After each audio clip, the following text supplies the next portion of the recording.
বাড়ি থেকে বেরোনোর ৮ ঘন্টা আগে ক্লায়েন্ট ফোন করে বলল, প্লিজ আমার জন্য একটু ফ্লাওয়ার অ্যারেঞ্জ করে নিয়ে আসো, কারণ আমি ফ্লাওয়ার অ্যারেঞ্জ করতে পারিনি। তাই তাদের জন্য ফ্লাওয়ার এনে বাড়ি থেকেই ফুল রেডি করে একদম বেরিয়ে পড়েছি আজকের লোকেশনের উদ্দেশ্যে।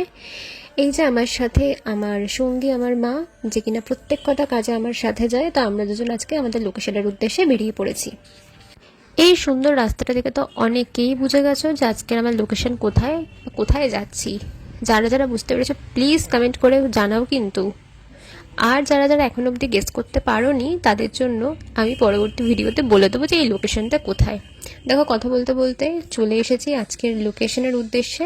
লোকেশনটা তো ভীষণই সুন্দর, তোমাদের সবার পরিচিত। যারা যারা কলকাতায় থাকো অথবা কলকাতার বাইরেও থাকো, তারা সবাই এই জায়গাটাকে চেনো। আর গিয়েই দেখছি চারদিকটা ভীষণভাবে সাজানো হয়েছে। এই ব্যাঙ্কোয়েটটা দেখো কি সুন্দর, এন্ট্রেন্সটা সাজানো হয়েছে। রাত্রিবেলা তো কতই না সুন্দর লাগবে, চারিদিকে এত সুন্দর ফুল। আর আমাদের যে আজকের ক্লায়েন্ট দিদি চলে এসেছিলো আমাদেরকে রিসিভ করতে। আর এই যে কটেজটা সুন্দর, এইখানেই আজকের পার্টি মেকওভার দুটো হবে। প্রথমে এসে সমস্ত কিছু গুছিয়ে নিয়েছি, গুছিয়ে নেওয়ার পর বাইরের একটুখানি ভিউটা দেখছিলাম যে কি সুন্দর লাগছিল জায়গাটা। কিন্তু এই রুমটাতে যেটা সমস্যা ছিল, লাইট খুবই কম ছিল, সেই জন্য ঠিক করলাম যে ডে লাইটে মেকআপটা হবে। এই দেখো, এটা হচ্ছে দিদির ফুল লুকটা। ফ্রন্ট ভেরিয়েশনটা দিদি আমাকে বলেছিল ঠিক এইভাবেই করতে, সেই জন্য তার পছন্দ মতোই করা। আর এই হচ্ছে দিদির ফাইনাল লুক।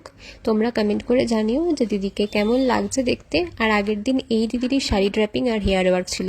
তো চলো এবার চলে আসি পরের লুকটাতে। এই দিদিকে সাজানোর সময় যেহেতু পুরো অন্ধকার হয়ে গেছিলো, তাই এক হাতে ফ্ল্যাশ লাইট জেলে আমি পুরো মেকওভারটা করেছি। আর দিদির হেয়ার লেন্থ খুব শর্ট ছিল, তারপরেও একটা সুন্দর দিদিকে তার মনের মতো বেশি বান করে দিয়েছিলাম। এই হচ্ছে দিদির ফাইনাল লুক। তোমরা সবাই কমেন্ট করে জানিও কেমন লাগছে। ফাইনালি আমাদের কাজ শেষ হয়ে গেছে, এখন আমরা বাড়ি ফেরার পথে। টাটা।